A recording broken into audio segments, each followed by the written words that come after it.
സമനില തെറ്റി കേക്കച്ചൻ. ഞാൻ അത്തരം ചോദ്യങ്ങൾക്ക് മറുപടി പറയില്ല. വേറെ വല്ലതുണ്ടെങ്കിൽ പറയും. അല്ല വേറെ വല്ലതുണ്ടെങ്കിൽ പറയും. വേറെ വല്ല ചോദ്യം ഉണ്ടെങ്കിൽ ചോദിക്കാൻ പറഞ്ഞല്ലോ. ഈ ചോദ്യത്തിന് മറുപടി ഇല്ല, മറുപടി അർഹിക്കുന്നില്ല. ഞാൻ നിങ്ങളെ കാണുന്നില്ല. ഇല്ലെന്ന് സംസാരിക്കില്ല എന്ന് പറഞ്ഞില്ല. വീണ്ടും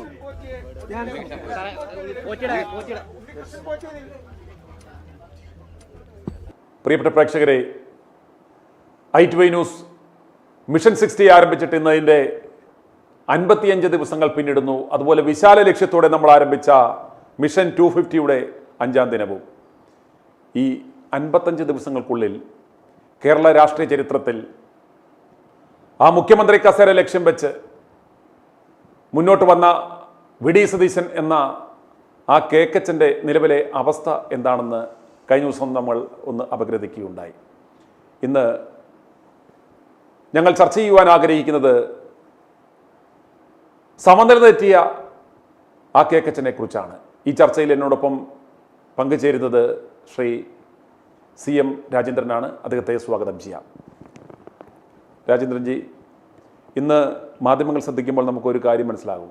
ലിറ്ററലി സമനില തെറ്റിയ പോലെ ഒരു ഒരു ഒരു ഭ്രാന്ത് പിടിച്ച ഒരു അവസ്ഥയിലാണ് കേക്കച്ചൻ. എങ്ങനെ അദ്ദേഹം ഈ ഒരു അവസ്ഥയിലേക്ക് അദ്ദേഹം എങ്ങനെയാണ് എത്തിയത്? അതിലൊരു 2 കാരണങ്ങൾ. ഒന്ന്, രാഹുൽ മാങ്കൂട്ടത്തിൻ്റെ ശാപം എന്ന് പറയാം. പക്ഷേ രണ്ടാമത് മുഖ്യമന്ത്രി ആവാൻ പറ്റാത്തതിൻ്റെ ഒരു എന്താ പറയുക, ആ ഒരു വിഷയത്തിൽ മുഖ്യമന്ത്രി ആകാൻ സാധിക്കില്ലോ എന്നുള്ള ആ വിഷയം അറിഞ്ഞോട് കൂടിയിട്ട് അന്നേ സമനില തെറ്റി ഭ്രാന്ത് പിടിച്ച് എന്തൊക്കെയോ ആർക്കൊക്കെയോ വേണ്ടി ചെയ്യുന്ന പോലെ, ഒരു പറയുന്ന വാക്കുകളിൽ പോലും ഒരു ലക്ഷ്യബോധമില്ലാത്ത പോലെ. നമുക്കറിയാലോ എത്രയോ സമരങ്ങൾ പുള്ളി ചെയ്യുമെന്നൊക്കെ പറഞ്ഞു. കേരളം കാണാത്ത രൂപത്തിലുള്ള സമരം, അതേപോലെ നിയമസഭയിൽ പറഞ്ഞു. ഇതൊക്കെ പറയുന്നുണ്ടെങ്കിലും ഇത് ലക്ഷ്യത്തിലേക്ക് എത്താൻ സതീശന് കഴിയുന്നില്ല. കാരണം എന്താണെന്നറിയോ, അദ്ദേഹത്തിൻ്റെ ആ പഴയ കൺട്രോൾ പോയി. എങ്ങനെയാണ് രാഷ്ട്രീയം, അത് നല്ല ചടുലമായി സംസാരിക്കുകയും കൃത്യമായ മറുപടി നൽകിയിരുന്ന സതീശൻ ഇന്ന് മറുപടി പറയാൻ വേണ്ടി തപ്പി നടക്കുകയാണ്, ബബ്ബടിച്ച് നടക്കുക. ബോഡി ലാംഗ്വേജ് മാറി, അദ്ദേഹത്തിന്റെ ഡ്രസ്സിംഗ് ലൈൻ മാറി, ടോട്ടലി ഷാറ്റേഡായ തകർന്ന ഒരു സതീശനെയാണ് നമുക്കിപ്പോൾ കാണാൻ സാധിക്കുന്നത്. അതിൻ്റെ ഒറ്റ കാരണം അത്രയേ ഉള്ളൂ, AICC ശക്തമായ നിലപാടെടുത്തു, മുഖ്യമന്ത്രി സതീശനെ ആക്കില്ല എന്നുള്ളത്. മുഖ്യമന്ത്രി എനിക്കാവാൻ കഴിഞ്ഞില്ലെങ്കിൽ വേറെ ആരും ഇവിടെ മുഖ്യമന്ത്രി ആവണ്ട. കേരളത്തിൽ ഒരു വാശി, വൈരാഗ്യം, എന്താ പറയുക, പക, അങ്ങനെ എല്ലാവരും അടിച്ചൊതുക്കി കോൺഗ്രസിന് ഒരു ഭരണവും വേണ്ട, ഇനി ഒരാളിന് മുഖ്യമന്ത്രി ആവണ്ട, എനിക്ക് കിട്ടില്ല എന്ന് ഉറപ്പാണ് എന്നുള്ള ആ മാനസിക അവസ്ഥയിൽ ഇദ്ദേഹം പറയുന്നത് എന്താണ്, ചെയ്യുന്നത് എന്താണ്, പ്രവർത്തിക്കുന്നത് എന്താണ്, ഒരു ലക്ഷ്യമില്ലാത്ത അവസ്ഥയിലേക്ക് എത്തി. സത്യത്തിൽ സതീശന് താങ്കൾ സൂചിപ്പിച്ചതുപോലെ സമനില തെറ്റി നടക്കുക തന്നെയാണ്. കാരണം മുഖ്യമന്ത്രി ആകാമെന്നുള്ള ആ പ്രതീക്ഷയിൽ നിന്നും ഒരു മന്ത്രി പോലും ഒരുപക്ഷെ ആവില്ല എന്നുള്ള തോന്നൽ അദ്ദേഹത്തിന് തന്നെ ഉണ്ടായി എന്നുള്ളതാണ് വസ്തുത. ഇനിയിപ്പോൾ മുഖ്യമന്ത്രി ആയില്ലെങ്കിൽ മറ്റൊരു മന്ത്രി, അതും ആളാവാൻ സാധ്യത കുറവാണ്. ഒരുപാട് കാലങ്ങൾ കൊണ്ടുള്ള ആഗ്രഹമാണ് ഒരു മന്ത്രി കസാര. അതാവില്ല എന്ന് കണ്ടപ്പോൾ പുള്ളി അന്നും മന്ത്രി ആവാൻ പറ്റാതെ വന്നപ്പോൾ ആ മന്ത്രിസഭേനെ തട്ടിയിടാൻ വേണ്ടി മുന്നിലേ നിന്നു. കാരണം ഉമ്മൻചാണ്ടി മന്ത്രിസഭേനെ നമുക്കറിയാലോ. അന്തരം എനിക്ക് ഉള്ള ഒരു അഭിപ്രായം എന്ന് പറയുന്നത്, ഇദ്ദേഹത്തിൻ്റെ ആ ആശങ്കയുടെ അല്ലെങ്കിൽ ആ ഒരു ഭ്രാന്തമായ ഒരു അവസ്ഥയിൽ അയാൾ നിൽക്കുന്നതിൻ്റെ ഒരു കാരണം എന്ന് പറയുന്നത് അദ്ദേഹത്തിൻ്റെ ചില കാൽക്കുലേഷൻസ്.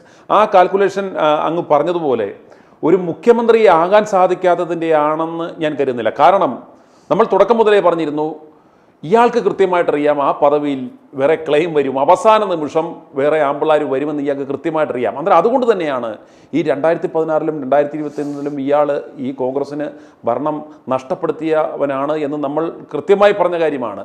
അതുപോലെ 2026-ലും ഇയാൾ ലക്ഷ്യം വെക്കുന്നത്, ഇയാളെ സംബന്ധിച്ചിടത്തോളം എപ്പോഴും സേഫ് പൊസിഷൻ എന്ന് പറയുന്നത് ഒരു മുഖ്യ സ്ഥാനത്തിരിക്കുന്നതിനേക്കാൾ 2ാം സ്ഥാനത്ത് നിൽക്കുന്നത്. അതാകുമ്പോഴത്തേക്കും വലിയ അടിയും വരത്തില്ല, കുറച്ചുകൂടെ സമാധാനമായിട്ട് പോകും. ഇപ്പം പ്രതിപക്ഷ നേതാവിൻ്റെ കസേരയിലിരിക്കുന്നു, അതിനുവേണ്ടി ആരും കടിപിടിയില്ല, അടിപിടിയുമില്ല.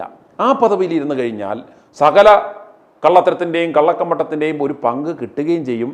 അടിമൊത്തവും വരത്തുമില്ല, ആരും ന്യായീകരിക്കേണ്ട, മത്സരമൊന്നും വരത്തില്ല. അന്നേരം അയാളുടെ ഒരു വിഷമത്തിൻ്റെ കാരണം എന്ന് പറയുന്നത് ജനങ്ങളിലൊരു പ്രതീതി ഉണ്ടാക്കുക, അല്ലെങ്കിൽ ഞാനൊരു മുഖ്യമന്ത്രി സ്ഥാനാർത്ഥിയാണ്, താല്പര്യമുണ്ട്, അങ്ങനെ കിട്ടിയാൽ ഞാൻ വേണ്ടെന്ന് പറയത്തില്ല എന്നുള്ളൊരു തരത്തിൽ അയാൾ പോകുന്നുണ്ടെങ്കിൽ പോലും അയാളുടെ അൾട്ടിമേറ്റ്, അയാളുടെ ഉള്ളിൻ്റെ ഉള്ളിലുള്ള ആഗ്രഹം എന്ന് പറയുന്നത് പിണറായി വിജയന് 3ാമതും ഒരു തുടർഭരണം ഉണ്ടാക്കുക. കാരണം ലാഭം അതാ. കൃത്യമായിട്ടും ആയിരക്കണക്കിന് കോടികൾ കൃത്യമായിട്ട് അറിയാം. നമുക്കൊരു തെരഞ്ഞെടുപ്പിനെ സംബന്ധിച്ചിടത്തോളം കേരളത്തിലൊരു 4000-5000 കോടി രൂപ ഇറങ്ങുന്ന ക്യാമ്പയിന് വേണ്ടി ഇറങ്ങുന്ന ഒരു ക്യാമ്പയിനാണ് ഒരു നിയമസഭാ തെരഞ്ഞെടുപ്പ് എന്ന് പറയുന്നത്. അപ്പോൾ ഒരു 1500-2000 കോടി രൂപ മിനിമം കച്ചവടം ഉറപ്പിച്ച് അതിൻ്റെ അഡ്വാൻസ് പറ്റി പണി തുടങ്ങിക്കഴിഞ്ഞവനാണ് ഈ കെ കച്ചൻ. അതിൻ്റെ ഏറ്റവും നല്ല ഉദാഹരണമാണ് രാഹുൽ മാങ്കൂട്ടം എന്ന് പറയുന്ന ഒരു നേതാവിനെ തീർത്തതെന്ന് പറയുന്നത് ആ ഒരു കൊട്ടേഷൻ്റെ ആദ്യത്തെ പിണറായിക്ക് തുടർഭരണം ഒരുക്കുവാനുള്ള ആ കൊട്ടേഷൻ്റെ ആദ്യത്തെ പണിയായിരുന്നു. അന്നേരം അയാളുടെ ഇപ്പോഴത്തെ വിഷമത്തിന് കാരണം എന്ന് പറയുന്നത് അത് കൃത്യമായി നടപ്പാക്കാം. കാരണം പാർട്ടിയുടെ പൂർണ്ണ നിയന്ത്രണമുള്ളപ്പോൾ ആ ലക്ഷ്യത്തിലേക്ക് തന്നെ അയാൾക്ക് പോകാൻ പറ്റും. ഇപ്പോൾ AICC ഇത്തരം നടപടി എടുക്കുമ്പോഴത്തേക്കും അയാൾക്ക് എത്രത്തോളം അയാളുടെ ഈ ലക്ഷ്യത്തിലേക്കുള്ള യാത്രയിൽ അയാളുടെ പിടിവിട്ടു പോകുന്നു എന്ന ഭയമാണെന്നാണ് എനിക്ക് തോന്നുന്നത്. എന്തു തോന്നുന്നു രാഹുലിൻ്റെ വിഷയത്തിൽ ഇദ്ദേഹത്തിന് എന്താ പറഞ്ഞേ, എൻ്റെ ബോധ്യത്തിൻ്റെ നിലപാടിൻ്റെ എന്ന് പറഞ്ഞു. എന്ത് ബോധ്യത്തിൻ്റെ, എന്ത് നിലപാടിൻ്റെ? കൃത്യമായിട്ട് പറയാം. വളരെ കൃത്യമായിട്ട് ജനങ്ങൾ അറിഞ്ഞിരിക്കേണ്ട വിഷയം തന്നെ, പ്രത്യേകിച്ച് ഈ ചാനൽ കാണുന്ന ആളുകൾ അറിഞ്ഞിരിക്കണം. രാഹുൽ മാങ്കൂട്ടത്തിനെ പുറത്താക്കുക എന്നുള്ളത്, അല്ലെങ്കിൽ രാഹുൽ മാങ്കൂട്ടത്തിനെ കോൺഗ്രസ് പാർട്ടിയിൽ ഇല്ലായ്മ ചെയ്യുക എന്നുള്ളത് സതീശൻ്റെ ആവശ്യമായിരുന്നില്ല. അത് കൃത്യമായിട്ട് പിണറായി വിജയൻ്റെ ആവശ്യമായിരുന്നു, കേരളത്തിൻ്റെ മുഖ്യമന്ത്രിയുടെ ആവശ്യമായിരുന്നു, സർക്കാരിൻ്റെ ആവശ്യമായിരുന്നു. കാരണം ഇന്ന് കേരളത്തിൽ മുഖ്യമന്ത്രിയുടെ പേരെടുത്ത് പറഞ്ഞ് വിമർശിക്കുവാനും ചോദ്യങ്ങൾ ചോദിക്കുവാനും വിരൽ ചൂണ്ടി ചോദ്യങ്ങൾ ചോദിക്കുവാനും ഏറ്റവും കഴിവുള്ള ഒരേ ഒരു നേതാവ് ഉണ്ടെങ്കിൽ അത് രാഹുൽ മാങ്കൂട്ടത്തിലാണ്. പുറത്തിറങ്ങി സമരം ചെയ്തോട്ടെ, ചാനൽ ചർച്ചകളിൽ വന്നോട്ടെ, നിയമസഭയിലായിക്കോട്ടെ, വിരൽ ചൂണ്ടി പേരെടുത്ത് പറഞ്ഞ് ചോദ്യങ്ങൾ ചോദിക്കുന്ന രാഹുൽ മാങ്കൂട്ടത്തിനെ പല വഴിക്കും ഒതുക്കാൻ ഇടതുപക്ഷം നോക്കി, പല വഴിക്കും ഒതുക്കാൻ നോക്കി. ഒരു നിലയ്ക്കും രാഹുൽ മാങ്കൂട്ടത്തിനെ ഒതുക്കാൻ പറ്റുന്നില്ല. ഇവൻ ദിവസങ്ങൾ ചെല്ലും തോറും നമുക്ക് വലിയൊരു ഭീഷണി ആയിക്കൊണ്ടിരിക്കുകയാണെന്ന് ഇടതുപക്ഷത്തിന് മാത്രമല്ല, എക്സ്പെഷ്യലി മുഖ്യമന്ത്രിക്ക് ഒരു പേടി സ്വപ്നമായി മാറിക്കൊണ്ടിരിക്കുകയെന്ന് കണ്ടപ്പോൾ ഇവനെ ഒതുക്കേണ്ടത് രാഹുൽ മാങ്കൂട്ടൻ എന്ന് പറയുന്ന ഈ ഒരു ചങ്കൂറ്റമുള്ള ചെറുപ്പക്കാരനെ കോൺഗ്രസിൽ നിന്നും ഇല്ലായ്മ ചെയ്യേണ്ടത് പിണറായി വിജയൻ്റെ ആവശ്യം നടപ്പിലാക്കി കൊടുക്കുകയാണ് സതീശൻ ചെയ്തത്. സത്യത്തിൽ അതാണ്. കാരണം പിണറായി വിജയൻ പറഞ്ഞു സതീശൻ്റെ അടുത്ത്, സതീശ ഇത് ഇങ്ങനെ ചെയ്തു തരണം, ഇല്ലെങ്കിൽ എനിക്ക് ബുദ്ധിമുട്ടാണ്, അവൻ ഞങ്ങൾക്ക് വലിയൊരു ഭീഷണിയാണ്, ഇടതുപക്ഷത്തിന് വലിയൊരു ഭീഷണിയാണ്, രാഹുൽ മാങ്കൂട്ടൻ ഒതുക്കാൻ ഞങ്ങൾ നോക്കിയിട്ട് ശ്രമിക്കുന്നില്ല, നീ നോക്കിയാൽ നടക്കുമെന്ന് പറഞ്ഞ് അതിന് വേണ്ട എന്ത് കരാറാണ് അവർ ഒപ്പിട്ടതെന്ന് നമുക്ക് അറിഞ്ഞുകൂടാ. പക്ഷേ കൃത്യമായിട്ട് രാഹുൽ മാങ്കൂട്ടത്തിനെ പ്ലാൻ ചെയ്ത് ഒതുക്കാൻ പിണറായി വിജയൻ ഒതുക്കി കൊടുത്ത സതീശൻ തന്നെയാണ്. അതിൻ്റെ ഒരു ഉദാഹരണം പറഞ്ഞുതരാം. 55 ദിവസമായി ഈ ചാനലിൽ ഈ പരിപാടി തുടങ്ങിയിട്ട്, നമ്മൾ ഈ മിഷൻ 60 എന്ന് പറഞ്ഞ പരിപാടി കൊണ്ട് 55 ദിവസം. ഈ 55 ദിവസം നമ്മൾ ഓരോ ദിവസം ചോദിക്കുന്ന ചോദ്യമുണ്ട്, എന്തുകൊണ്ട് രാഹുൽ മാങ്കൂട്ടത്തിനെ പുറത്താക്കി? 55 ദിവസമായിട്ട് ചോദിക്കുന്ന ചോദ്യമാണ്. ഒരേ ഒരു ചോദ്യം മറുപടി കിട്ടിയാൽ മതി. എന്തിനു വേണ്ടി രാഹുൽ മാങ്കൂട്ടത്തിനെ പുറത്താക്കി? എന്തിനു വേണ്ടി രാഹുൽ മാങ്കൂട്ടൻ യൂത്ത് കോൺഗ്രസ് അധ്യക്ഷ സ്ഥാനം രാജിവെക്കാൻ പറഞ്ഞു? എന്തിനു വേണ്ടി പാർട്ടിയുടെ ഔദ്യോഗിക സ്ഥാനത്ത് നിന്ന് പുറത്താക്കി? എന്തിന് MLA സ്ഥാനം രാജിവെക്കണമെന്ന് പറഞ്ഞു? മറുപടി പറയുന്നത് സതീശനാണ്. KPC പ്രസിഡന്റ് അല്ല, അദ്ദേഹത്തിന് ഒരു കഴിവില്ല, നമുക്ക് എല്ലാവർക്കും അറിയാം, ഒരു കഴിവില്ല. അപ്പൊ അദ്ദേഹം പറയണ്ട, സതീശൻ മറുപടി പറയണം. ഈ സതീശൻ ഇപ്പോഴും പറഞ്ഞിട്ട് 55 ദിവസം കഴിഞ്ഞിട്ട് ഈ ചോദ്യത്തിന് ഉത്തരം പറയാൻ സതീശന് കഴിഞ്ഞിട്ടില്ല. കാരണം അദ്ദേഹത്തിന് വലിയ ബോധ്യമുണ്ടെന്ന് പറയുന്നു. എനിക്ക് ഭയങ്കര ബോധ്യമുണ്ട്.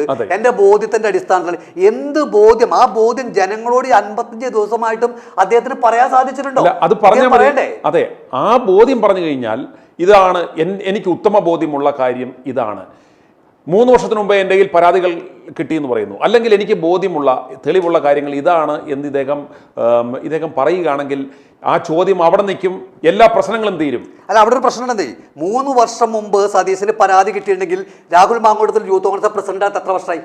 1.5 വർഷമായിട്ടുള്ളൂ. അതുപോലെ 3 വർഷം മുമ്പ് പരാതി കിട്ടി എന്തുകൊണ്ട് രാഹുൽ മാങ്കൂട്ടത്തിനെ വീണ്ടും പ്രസിഡന്റ് ആക്കി? അപ്പൊ അതല്ലല്ലോ അതിന്റെ കാര്യം. അതുപോലെ പാലക്കാട് എന്തിന് സ്ഥാനാർത്ഥിയാക്കി? നമ്മൾ ചിന്തിക്കണ്ടേ? അതായത് സതീശൻ പറയുന്നത് മുഴുവൻ കള്ളമാണ്, പച്ച കള്ളമാണ് പറയുന്നത്. കാരണം ഇത് പിണറായി വിജയന് വേണ്ടി നടപ്പിലാക്കിയ ഒരു വലിയൊരു ഗൂഢാലോചന ഭാഗമാണ് രാഹുൽ മാങ്കൂട്ടത്തിനെ ഒഴിവാക്കിയത്. ഒരു സംശയവുമില്ല, രാഹുൽ മാങ്കൂട്ടത്തിൽ യൂത്ത് കോൺഗ്രസ് പ്രസിഡന്റ് സ്ഥാനത്ത് ഇരുന്നാൽ പിണറായി വിജയന്റെയും മുഖ്യമന്ത്രിയുടെയും സർക്കാരിൻ്റെയും ഈ കൊള്ളത്തരങ്ങളും അഴിമതികളും ശക്തമായി എതിർക്കും, നേരിടും രാഹുൽ മാങ്കൂട്ടത്തിൽ എന്നുള്ള പൂർണ്ണ ഉറപ്പ് പിണറായി വിജയനും മുഖ്യമന്ത്രിക്കും സർക്കാരിനുമുള്ളു. അത് നടപ്പിലാക്കാൻ അവർക്ക് കഴിയാതെ വന്നപ്പോൾ സതീശനെ അവർ വിലയ്ക്ക് വാങ്ങി എന്നുള്ളതാണ് വസ്തുത. കാരണം അദ്ദേഹത്തിന്റെ ബോധ്യം 3 വർഷം മുമ്പ് ഈ പരാതി കിട്ടിയെന്ന് പറഞ്ഞാൽ KPCC ചർച്ച ചെയ്തിട്ടുണ്ടോ? അല്ലെങ്കിൽ ഇത് ഇവനെ MLA ആക്കിയത് ആ സമയത്ത് അതിനുശേഷമല്ലേ അവനെ യൂത്ത് കോൺഗ്രസ് പ്രസിഡന്റ് ആക്കിയത്? 3 വർഷമായിട്ടില്ല MLA ആയിട്ട്, 3 വർഷമായിട്ടില്ല യൂത്ത് കോൺഗ്രസ് പ്രസിഡന്റായിട്ട്. എന്തിനാ ആ പോസ്റ്റിൽ കൊണ്ടുവച്ചു? ഈ ഒരു പരാതി മേടിച്ച് പോക്കറ്റിൽ വെച്ചിട്ട് സതീശൻ എന്തിനു വേണ്ടിയിട്ട് അദ്ദേഹത്തിന് ആ പോസ്റ്റിൽ കൊണ്ടുവച്ചു? നാണം കെടുത്താനോ? അതല്ല. ഇവിടെ സത്യത്തിൽ നമുക്കറിയാം ഇത് കേരള സർക്കാരിൻ്റെ ഏറ്റവും വലിയ ഭീഷണി എന്ന് പറയുന്നത് കോൺഗ്രസ് പാർട്ടിയിൽ ഒന്ന് രാഹുൽ മാങ്കൂട്ടത്തിൽ തന്നെയാണ്, ഒരു തർക്കമില്ല. പിന്നെ അടുത്തൊരാളെന്ന് പറയുന്നത് ഷാഫി പറമ്പിലും മറ്റേ മാത്യു കുഴൽനാടനുമാണ്. അപ്പോൾ ഇവരെ അത്രയ്ക്ക് അങ്ങോട്ട് പേടിക്കേണ്ട കാര്യമില്ല. പക്ഷേ രാഹുൽ മാങ്കൂട്ടനെ പേടിക്കണം, അവരെ പേടിക്കണം. അപ്പോൾ അവനെ ഒതുക്കാൻ വേണ്ടി, രാഹുൽ മാങ്കൂട്ടനെ ഒതുക്കാൻ വേണ്ടിയിട്ട് പിണറായി വിജയന്റെ കൊട്ടേഷൻ ഏറ്റെടുത്ത് കോൺഗ്രസ് പാർട്ടി സതീശനാണ്. ഒരു സംശയമില്ല. ഒരു കാര്യം കൂടി സൂചിപ്പിക്കാം. അദ്ദേഹത്തിന് ഇപ്പോൾ താങ്കൾ സൂചിപ്പിച്ച വിഷയം തന്നെ അതൊന്നും കൂടി വിശദീകരിച്ച് പറഞ്ഞു കഴിഞ്ഞാൽ അദ്ദേഹത്തിൻ്റെ ലക്ഷ്യം എന്ന് പറയുന്നത് മുഖ്യമന്ത്രി അല്ല. ഇപ്പോൾ സത്യമാണ് താങ്കൾ പറഞ്ഞത്. ഇപ്പോൾ അദ്ദേഹത്തിൻ്റെ ലക്ഷ്യം ഇവിടെ എനിക്കില്ലാത്തത് മറ്റാർക്കും വേണ്ട, എനിക്ക് ശേഷം പ്രളയം. അപ്പോൾ ഈ കോൺഗ്രസ് പാർട്ടിയിൽ ഇനി ആരും മുഖ്യമന്ത്രി ആവണ്ട.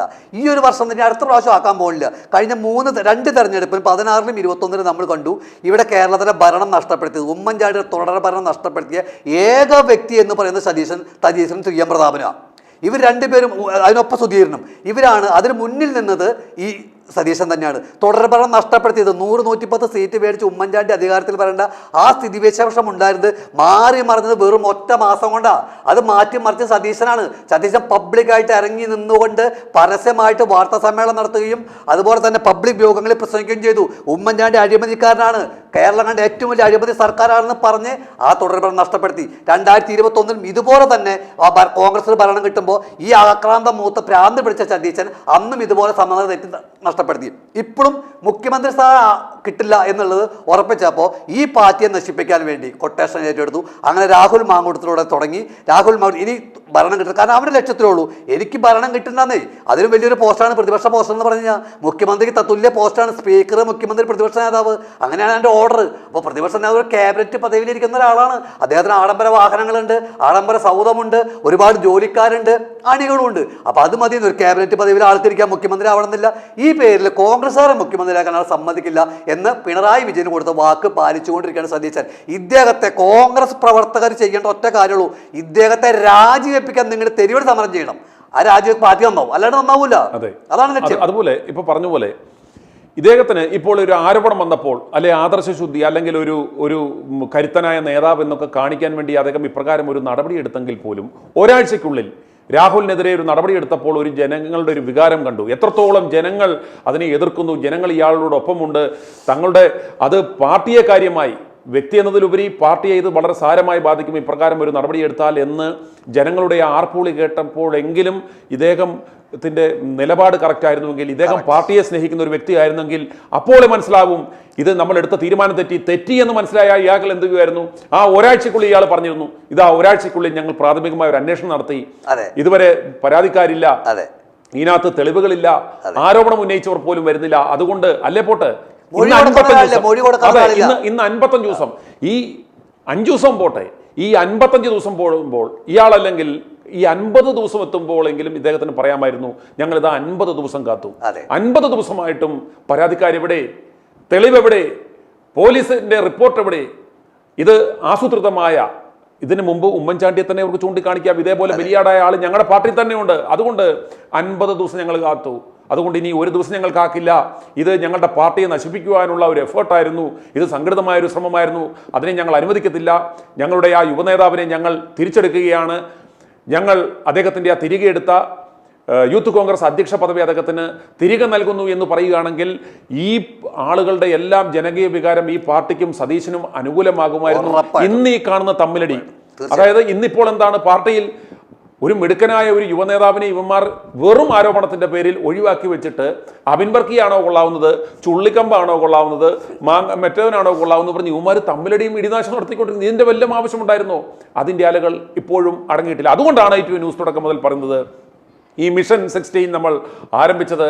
അതിനകത്ത് ഞങ്ങൾ ആവർത്തിച്ച് പറയുന്നത് ഇതിൻ്റെ ഉദ്ദേശം എന്ന് പറയുന്നത് ഈ പ്രശ്നത്തിനൊരു പരിഹാരമില്ലാതെ നീട്ടിക്കൊണ്ടു പോകുന്നത്, ഇത് നിയമസഭ പിണറായി വിജയന്റെ PR ഏജൻസിയും PR സംഘവും ഈ കേക്കച്ചന് കൊടുത്തിരിക്കുന്ന ഇൻസ്ട്രക്ഷൻ നിങ്ങൾ മനസ്സിലാക്കണം. ഈ വിഷയത്തെ പരമാവധി എന്ന് പറയുമ്പോൾ തദ്ദേശ സ്വയംഭരണ സ്ഥാപനങ്ങളിലേക്കുള്ള തെരഞ്ഞെടുപ്പ് വരെയോ പറ്റിയാൽ നിയമസഭാ തെരഞ്ഞെടുപ്പ് വരെയോ ഈ വിഷയത്തെ ആളിക്കത്തിച്ച് കൊണ്ടുപോകുക എന്നതായിരുന്നു ലക്ഷ്യം. ഇടയ്ക്കിടയ്ക്ക് ഈ മുട്ടിൽ മരമുറി കൊള്ളക്കാരന്മാരുടെ ചാനലിലൂടെ ഗർഭചിത്രത്തിനുള്ള മരുന്ന് കൊടുത്തത് അവൻ്റെ കുഞ്ഞമ്മയാണ്, അവനെ ആശുപത്രിയിൽ കൊണ്ടുപോയത് അവൻ്റെ അപ്പൂപ്പനാണ് എന്നൊക്കെ പറഞ്ഞ് ഇങ്ങനെയുള്ള ആരോപണം വിടും, തെളിവൊന്നും വേണ്ട. എന്നിട്ട് പോലീസുകാർ പറയും ഞങ്ങൾ അന്വേഷിച്ചു കൊണ്ടിരിക്കുകയാണ്. അവരെ കണ്ടു ഇവരെ കൊണ്ടു മൊഴിയെടുക്കുകയാണ് എന്നൊക്കെ പറഞ്ഞ് ആരെയും കൊണ്ടതിലൊക്കെ പരാതി കൊടുത്ത് ഇത് വലിച്ചു നീട്ടി കൊണ്ടുപോകാനുള്ള ലക്ഷ്യമായിരുന്നു. അത് പൊളിയും, അത് നടക്കത്തില്ല. അതുപോലെ ഈ ആരോപണം ഉന്നയിച്ച ഇയാളുടെ മാനസപുത്രി ഇനി കളത്തിലിറങ്ങിയാൽ ആളുകൾ കല്ലെറിഞ്ഞ് തീർക്കുമെന്ന് മനസ്സിലായതുകൊണ്ടാണ് അവൾ പോലും പേടിച്ച് അകത്ത് കയറിയ അവസ്ഥയാണ്. അങ്ങനെ മൊത്തത്തിൽ നാറിക്കേറിയ അവസ്ഥയിൽ ഈ പാർട്ടി തന്നെ ഇവനെ മുന്നോട്ട് വെച്ച് പോയാൽ ഈ പാർട്ടി നശിക്കുമെന്ന i2 ന്യൂസ് റിയാക്ട് ഫോർ റൈറ്റിലൂടെ ജനലക്ഷങ്ങളുടെ ആ പ്രതികരണം കേട്ടാണ് ഈ പാർട്ടി ഇപ്പോൾ AICCയുടെ നടപടി എന്ന പേരിൽ ഇവനെ ഒന്നുമല്ലാതാക്കി ഈ ഒതുക്കീസിനെ പാർട്ടി തന്നെ ഒതുക്കിയതിൽ ചങ്ക് തകർന്നാണ് ഇവൻ സമനില തെറ്റി ഇപ്പോൾ നിൽക്കുന്നത് എന്നാണ് നമുക്ക് തോന്നുന്നത്. എന്ത് തോന്നുന്നു? അതായത് ആദർശത്തിന്റെ കാര്യം പറയും, എന്ത് പിണ്ണാക്കാണ് സതീശന് ആദർശം? എന്താ ആദർശം? എനിക്ക് മനസ്സിലാവില്ല. ആദർശത്തിന്റെ പേരിൽ നിന്ന് എന്താ ആദർശം ഉണ്ട് അയാൾക്ക്? അദ്ദേഹത്തിന് ആദർശനെ രാഹുൽ മാങ്കൂട്ടത്തിൽ പ്രസിഡന്റ് ആക്കില്ലേ? അദ്ദേഹത്തിന്റെ ആദർശം എന്ന് പറയാൻ തെറ്റുകാരനാണെങ്കിൽ ശിക്ഷിക്കുക, തെറ്റുകാരനല്ലെങ്കിൽ അദ്ദേഹത്തെ അതേ പോസ്റ്റിൽ നിയമിക്കണ്ടേ? പിന്നെ താങ്കൾക്കെതിരെ കേസ് കൊടുത്തില്ലേ? നേരിട്ട് പോയിട്ട് സ്റ്റേഷനിൽ പോയി കേസ് കൊടുത്ത് താങ്കൾക്കെതിരെ ഒരു വിമർശനത്തെ പോലും നേരിടാൻ ചങ്കൂറ്റമില്ലാതല്ലേ പോയി കേസ് കൊടുത്തത്? എന്ത് ആദർശം അയാൾക്ക്? ഒരു ആദർശം ഇല്ലെന്നേ. അയാൾക്ക് അയാളുടെ സ്വന്തം കാര്യം നടക്കുന്ന ആദർശം മാത്രമേ നമ്മൾ കണ്ടിട്ടുള്ളൂ. കാരണം നമ്മുടെ 2016 ഇലക്ഷനിലൂടെ തെരഞ്ഞെടുത്ത് നോക്കിയാൽ മതിയെന്നേ. അയാൾക്ക് ഒരു ആദർശവും ഇല്ല. ആൾക്ക് കുറെ കാശും കുറെ പദവികളും മാത്രമല്ല, അതിനപ്പുറത്തേക്ക് ഒരു ആദർശം ആൾക്കില്ല. ഇപ്പൊ താങ്കളുടെ പേരിൽ കൊടുത്ത കേസ് ആദർശത്തിന്റെ പേരില, ഒന്ന്. രണ്ടാമത് രാഹുൽ മാങ്കൂട്ടത്തിനെ പുറത്താക്കിയത് ആദർശത്തിന്റെ പേരില. ആദർശമുള്ളവനായിരുന്നെങ്കിൽ അദ്ദേഹം രാഹുൽ മാങ്കൂട്ടത്തെ തിരിച്ച് അതേ പോസ്റ്റിൽ തന്നെ നിയമിച്ച് വെല്ലുവിളിക്കണമായിരുന്നു. അതാണ് ആദർശം. അതിനകത്ത് വേറൊരു അഡ്വാൻറ്റേജ് ഉണ്ട്. അതായത് ഇപ്പോൾ ഈ വിഷയത്തെ, അതായത് ഏറ്റവും ശക്തനായ ഒരു നേതാവിനെ വീഴ്ചു എന്ന് വിജയഭേരി മുഴക്കി CPM ആഘോഷിച്ചു, BJP ആഘോഷിച്ചു, സകല ആളുകളും ആഘോഷിച്ചപ്പോൾ എടാ നാണം കെട്ടവന്മാരെ, നീയൊക്കെ ഇത്രയും ആരോപണം ഉന്നയിച്ചല്ലോ, കൊണ്ടുവാടാ സാക്ഷികളെ, പരാതിക്കാരിയെ കൊണ്ടുപോവാ, തെളിവ് കൊണ്ടുപോവാ എന്ന് പറഞ്ഞ് ഇവർക്ക് വെല്ലുവിളിച്ച് നെഞ്ചും വിരിച്ച് അദ്ദേഹത്തെ തിരിച്ചെടുത്തിരുന്നുവെങ്കിൽ ഈ പാർട്ടിയുടെ ലെവൽ എവിടെ പോകുമായിരുന്നു? ഈ VD സതീശൻ എന്ന് പറയുന്ന ഒരാളുടെ ഒരു ലെവൽ എവിടെ പോകുമായിരുന്നു? അതിനൊന്നും മുതിരാതെ അവസാനം അവനെ ഇന്നും രാഹുൽ നിന്ന് വെളിയിലിറങ്ങാൻ വയ്യാത്ത അവസ്ഥ ഉണ്ടാക്കിയത് ഈ നാണം കെട്ടവനാണെന്ന് ഓർക്കണം. ഇന്നും രാഹുൽ ഇറങ്ങുമ്പോൾ ഇവന്മാർ തടയാനും മുദ്രാവാക്യാനും വിളിക്കാനും ചെല്ലുന്നത് എന്തുകൊണ്ടാ? അവർ പറയുന്നു ഈ കോൺഗ്രസ് പ്രസ്ഥാനം ഇവൻ തെറ്റുകാരനെന്ന് കണ്ടതുകൊണ്ടല്ലേ അവൻ്റെ പാർട്ടിയുടെ പ്രാഥമിക അംഗത്വം പോലും നഷ്ടപ്പെടുത്തി ഇവനെ പുറത്തു കളഞ്ഞത്. ഈ പാർട്ടിയുടെ യൂത്ത് കോൺഗ്രസ് അധ്യക്ഷ പദവിയിൽ നിന്നും ഇവനെ എന്തുകൊണ്ട് എടുത്തു കളഞ്ഞു? ഇവൻ തെറ്റുകാരനാണെന്ന് പാർട്ടിക്ക് ബോധ്യമുള്ളത് കൊണ്ടല്ലേ. അപ്പോൾ ഞങ്ങൾ ഇവനെതിരെ മുദ്രാവാക്യം വിളിക്കുന്നതാണോ ഇവനെ തടയുന്നതാണോ തെറ്റ് എന്ന് ചോദിക്കുമ്പോൾ ഇവർക്ക് ഉത്തരമില്ലാത്ത അവസ്ഥയിലേക്ക് എത്തി. അപ്പോൾ ഇതിന് മറുപടി വശവും കൊണ്ട് രാഹുലിനെ കൊല്ലാക്കൊല ചെയ്തു. ഏതാണ്ട് 2 മാസത്തേക്കും അയാളെ ഇത്തരത്തിലുള്ള ആരോപണ ശരങ്ങൾ എയ്ത് അദ്ദേഹത്തെയും അദ്ദേഹത്തിൻ്റെ കുടുംബത്തെയും വേട്ടയാടി. അത്രയും പ്രണഹൃതനായ രീതിയിലാണ് രാഹുൽ തിരികെ എത്തുന്നത്. ആ രാഹുൽ എന്ന് പറയുന്നത് ഇതുവരെ കണ്ട പോലത്തെ ഒരു രാഹുൽ ആയിരിക്കില്ല. രാഹുലിനോട് എങ്ങനെ പ്രതികരിക്കണം, ഏതിന് എങ്ങനെ മറുപടി കൊടുക്കണം, എങ്ങനെ ഇവന്മാർക്ക് പണി കൊടുക്കണമെന്ന് രാഹുലിന് ട്യൂഷൻ ഒന്നും കൊടുക്കേണ്ട ആവശ്യമില്ല. രാഹുലിനെ പിടിച്ച ആ പദവിയിലേക്ക് തിരികെ ഇട്ട് കൊടുത്തിരുന്നുവെങ്കിൽ ഇവന്മാരുടെ അടിവേരിറക്കുന്ന രീതിയിലുള്ള പ്രതിഷേധവും അതിനുള്ള മറുപടിയും രാഹുൽ ഒറ്റയൊരുത്തൻ ചെയ്യുമായിരുന്നു. അതിൻ്റെ പുറകിൽ അണിനിന്നാൽ മാത്രം മതിയായിരുന്നു ഇവർക്ക്. പക്ഷേ അതിനുള്ള സകല സാധ്യതകളും അവസരങ്ങളും ഇല്ലാതാക്കി ഇപ്പോൾ ഈ അവസാന ആണിയും കൂടെ അടിക്കുക എന്ന നിലയ്ക്ക് വീണ്ടും അവൻ്റെ ചങ്ക് തകർക്കുന്ന രീതിയിലാണ് യാതൊരു തെറ്റുമില്ലാതെ പരാതിയുമില്ലാതെ ഒതുക്കി മാറ്റി നിർത്തിയിരിക്കുക. അയാൾ അങ്ങനെ ഇരിക്കുമ്പോൾ അയാളുടെ കൂടെ നടന്നവരെ, അതല്ലെങ്കിൽ ഇയാളുടെ ഒരു 7 അയൽവക്കത്ത് നിൽക്കുവാൻ ക്വാളിറ്റി ഇല്ലാത്തവന്മാരെ പിടിച്ച് ഓരോരോ പദവികൾ, ഇന്നുവരെ കേട്ടിട്ടില്ലാത്ത പല പദവികൾ കൊടുത്ത് അവരെ അവരോധിക്കുക, അതിൻ്റെ പേരിൽ തമ്മിലടി നടത്തുക. അതും പോരാഞ്ഞിട്ട് വലിയൊരു ജംബോ ലിസ്റ്റ്. ആ ലിസ്റ്റിൽ ഈ നാട്ടിലുള്ള സകലവന്മാരും എന്ന് പറഞ്ഞ കോൺഗ്രസിൻ്റെ പാർട്ടി ഓഫീസിൻ്റെ മുൻപിൽ ചൊറിയും കുത്തിയിരിക്കുന്നവന്മാർ പോലും പല പല ഉന്നത പദവികളിൽ വരെ എത്തി. അതിൽ പോലും ഉൾപ്പെടുത്താതെ എന്തിന് ആ പാർട്ടിയുടെ പ്രാഥമിക അംഗത്വം പോലും തിരികെ കൊടുക്കാതെ അയാളെ പുറത്തു നിർത്തുമ്പോഴാണ് ഈ ശോഭക്കേട് ചെയ്യുന്നത് എന്നോർക്കണം. അതുകൊണ്ടാണ് ഞങ്ങൾ ഇത്രയും ദിവസമായിട്ടും ഈ i2 ന്യൂസ് മിഷൻ 60 ആരംഭിച്ചിട്ട് അതിനൊരു പരിസമാപ്തി കൊടുക്കാതെ ഇത് ഈ 60 ദിവസം കൊണ്ടും ഇത് പരിഹരിക്കത്തില്ല എന്ന് മനസ്സിലാക്കി തന്നെയാണ് 250 ദിവസം മിഷൻ 250ക്ക് വേണ്ടി ഞങ്ങൾ ഇടുന്നതിൻ്റെ കാരണം എന്ന് പറയുന്നത് ഈ 250 ദിവസവും നമ്മൾ ഒരുമിച്ച് യാത്ര ചെയ്യുകയാണ്. നിങ്ങൾ അറിയണം, ഇവൻ്റെ ലക്ഷ്യം എന്ന് പറയുന്നത് ഇതിനെ പരമാവധി നീട്ടി പിണറായി വിജയൻ വീണ്ടും തുടർഭരണം ഒരുക്കുവാനുള്ള ഒരു അവസരം ഒരുക്കുകയാണ്. റെഡ് കാർപ്പറ്റ് വിരിച്ച് ഇവൻ ശംഖും വിളിച്ച് ഫ്രണ്ടിൽ പോവുകയാണ് എന്ന് ജനങ്ങൾ മനസ്സിലാക്കണം. അതനുസരിച്ച് ഇവനെ ഇല്ലാതാക്കുന്നതിന് വേണ്ടിയാണ് ഞങ്ങൾ ഇപ്രകാരം ഒരു മിഷൻ ആരംഭിച്ചിരിക്കുന്നത്. അതായത് ഇപ്പോൾ രാഹുൽ മാങ്കൂട്ടത്തിൻ്റെ 2ാമത്തെ വരവുണ്ടല്ലോ, ഇപ്പോൾ അവൻ കളത്തിലിറങ്ങിയപ്പോൾ ആദ്യം ഉണ്ടായിരുന്നതിൻ്റെ 100 ഇരട്ടി ജനപിന്തുണയാണ്. പല വിധത്തിൽ നിന്നും പല ഭാഗത്തു നിന്ന് ആളുകൾ വട്ടം കൂടി പിടിച്ചുകൊണ്ടിരിക്കുക. അപ്പൊ ഇതൊക്കെ കാണുമ്പോൾ ഓട്ടോമാറ്റിക് സതീശനെ പോലുള്ള ആളുകൾക്ക് ഭയം തന്നെയാണ്. കാരണം രാഹുൽ മാങ്കൂട്ടത്തിൽ കേരളത്തിൽ നിന്ന് ഒഴിവാക്കാൻ പറ്റാത്ത, ഉപേക്ഷിക്കാൻ പറ്റാത്തൊരു നേതാവായി മാറി. ഇപ്പം ഈ കോൺഗ്രസ്സുകാരുടെ ഇടയിൽ തന്നെ ഏറ്റവും വലിയ ഇമേജ് ഉള്ളൊരു നേതാവ്. ഇവർ പറയുന്നതല്ലാതെ അങ്ങനത്തെ ഒരു വിഷയമൊന്നും ഇല്ലെന്നേ. ഞാൻ മുന്നേ സൂചിപ്പിച്ച പോലെ ഒരു കല്യാണം കഴിച്ച ചെറുപ്പക്കാരനാണ്. അവന് ചിലപ്പോൾ പോരായ്മകളൊക്കെ ഉണ്ടാവാം. അതിനപ്പുറത്തേക്ക് ഈ പറയുന്ന ഒരു വിഷയമില്ല എന്ന് സതീശനും അറിയാം, എല്ലാവർക്കും അറിയാം. പക്ഷേ സതീശൻ രാഹുൽ മാങ്കൂട്ടത്തിൽ ഒതുക്കിയത് ഈ പിണറായി വിജയന് വേണ്ടി തന്നെയാണ്. ഒരു തർക്കം വേണ്ട കാര്യത്തിൽ. രണ്ടാമത്തെ കാര്യം, രാഹുൽ മാങ്കൂട്ടത്തിൽ ഒറ്റയ്ക്ക് മത്സരിച്ചാലും പാലക്കാട് ജയിക്കും. ഒരു തർക്കം വേണ്ട. ഇവര് വെല്ലുവിളിച്ച് രാഹുൽ മാങ്കൂട്ടത്തിൽ ഒറ്റയ്ക്ക് അടുത്ത നിയമസഭയിൽ മത്സരിച്ചാലും രാഹുൽ മാങ്കൂട്ടത്തിൽ അവിടെ വൻ ഭൂരിപക്ഷം ജയിച്ച് കയറുമ്പോൾ നല്ല കാര്യം യാത്ര നടക്കൂല. കാരണം അത്രയ്ക്ക് മാത്രം പിന്തുണയാണ്.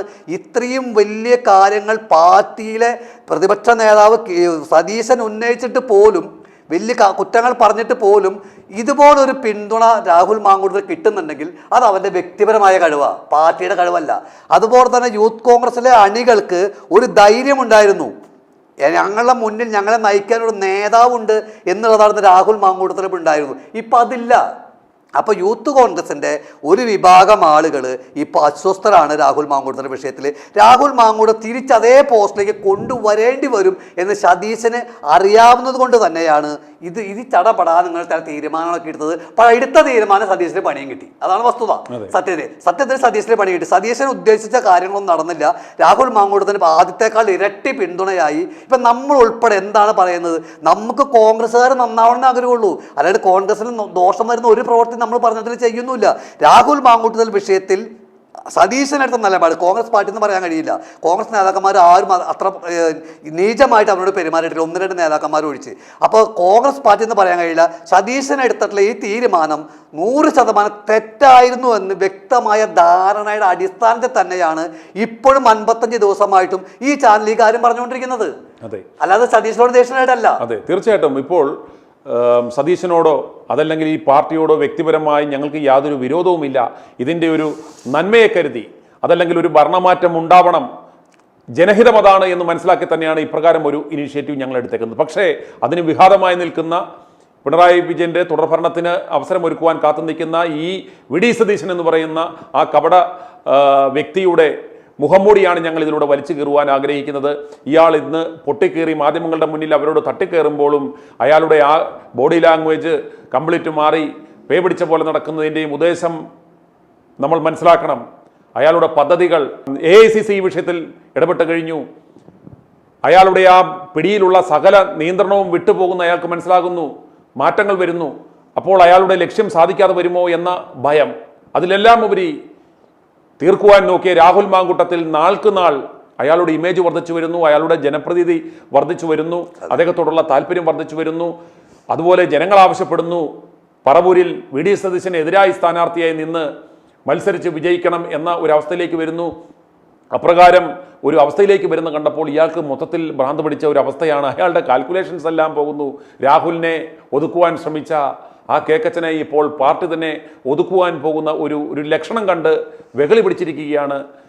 AICC നേതൃത്വവും ഈ പാർട്ടിയെ സ്നേഹിക്കുന്ന മറ്റ് നേതാക്കന്മാരും മനസ്സിലാക്കേണ്ടുന്ന ഒരു കാര്യം, ഈ വി.ഡി. സതീശൻ എന്ന് പറയുന്ന വ്യക്തിയെ മുന്നിൽ നിർത്തിക്കൊണ്ട്, ഇയാളെ പ്രതിപക്ഷ നേതാവ് എന്ന നിലയ്ക്ക് നിർത്തിക്കൊണ്ട് നിങ്ങൾ മുന്നോട്ട് പോയാൽ 20 സീറ്റുകൾ പോലും നിങ്ങൾക്കിവിടെ ലഭിക്കില്ല എന്ന് നിങ്ങൾ മനസ്സിലാക്കണം. ഇയാളെ എത്രയും വേഗം ഇയാളെ രാഷ്ട്രീയ വനവാസത്തിന് വിടുവാൻ, ഈ പ്രസ്ഥാനത്തെ നശിപ്പിച്ചിട്ട് ഇതിൻ്റെ പെട്ടിയിലെ അവസാന ആണിയും അടിച്ചിട്ട് ഇവനെ വനവാസത്തിന് വിടുവാൻ അനുവദിക്കരുത്.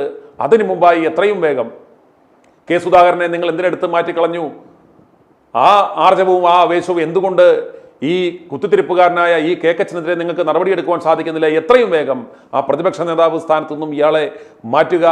ഇത്രയും മാറ്റം വരുത്തുന്ന സ്ഥിതിക്ക് ഇത്രയും വലിയ ജംബോ കമ്മിറ്റികൾ ഉണ്ടാക്കുന്നു, അഴിച്ചുപണികൾ നടത്തുന്നു, പുനഃസംഘടന നടത്തുന്നു. This is the right time. ഇനിയും താമസിച്ചിട്ടില്ല. എത്രയും വേഗം ഇയാളെ പ്രതിപക്ഷ നേതാവിൻ്റെ സ്ഥാനത്തു നിന്നും മാറ്റി അഡ്വക്കേറ്റ് മാത്യു കുൽനാടനെ പോലെയുള്ള മിടുക്കരായ, എന്ന് ഞങ്ങൾ സജസ്റ്റ് ചെയ്യുന്ന ഒരു ഉദാഹരണം പറഞ്ഞു എന്ന് മാത്രം, അതുപോലെ മിടുക്കരായ പ്രതിപക്ഷ നേതാവായ ഒരു പ്രതിപക്ഷ നേതാവിൻ്റെ റോൾ കളിക്കുവാൻ പറ്റാവുന്ന, പിണറായിയുടെ ഒരു ഏജന്റായി വർത്തിക്കാത്ത, മിടുമിടുക്കനായ ആരെയെങ്കിലും പ്രതിപക്ഷ നേതാവിൻ്റെ സ്ഥാനത്ത് പ്രതിഷ്ഠിച്ച ശേഷം മാത്രം നിങ്ങൾ ഈ വരുന്ന തെരഞ്ഞെടുപ്പുകളെ നേരിടുവാൻ തയ്യാറാകുക, അല്ലെങ്കിൽ അതിന് കൊടുക്കേണ്ടുന്ന പ്രതിഫലം എന്ന് പറയുന്നത് വളരെ വലുതാവും. അത് നിങ്ങൾക്ക് താങ്ങുവാൻ സാധിക്കത്തില്ല. കഴിഞ്ഞ 2 തവണയായിട്ട് നിങ്ങൾ ഗാലറിയിലിരിക്കുകയാണ്. ഇനിയും ഒരു അവസരം കൂടി 2016 ഉമ്മൻചാണ്ടിയുടെ തുടർഭരണം നഷ്ടപ്പെടുത്തിയ, 2021 ഒരു തിരിച്ചുവരവിന് അവസരമുണ്ടായിരുന്നിട്ടും അതിനെ നശിപ്പിച്ച ഈ കേക്കച്ചൻ എന്ന് പറയുന്നവനെ മുന്നിൽ നിർത്തിക്കൊണ്ട് ഈ 2026 തെരഞ്ഞെടുപ്പ് നിങ്ങൾ അഭിമുഖീകരിക്കുവാനാണ് ലക്ഷ്യമെങ്കിൽ അത് വളരെ അപകടകരമാണ്. അത് മനസ്സിലാക്കിക്കൊണ്ട് തന്നെ എത്രയും വേഗം ഈ കേക്കച്ചൻ എന്ന് പറയുന്ന അധമനെ പുറത്താക്കുക, എങ്കിൽ വിജയം സുനിശ്ചിതം. i2i News, an eye for truth. i2i News subscribe ചെയ്തിട്ടില്ലാത്തവർ ഇപ്പോൾ തന്നെ സബ്സ്ക്രൈബ് ചെയ്യുക. നോട്ടിഫിക്കേഷൻ ലഭിക്കുവാൻ ബെൽ ബട്ടണും അമർത്തുക.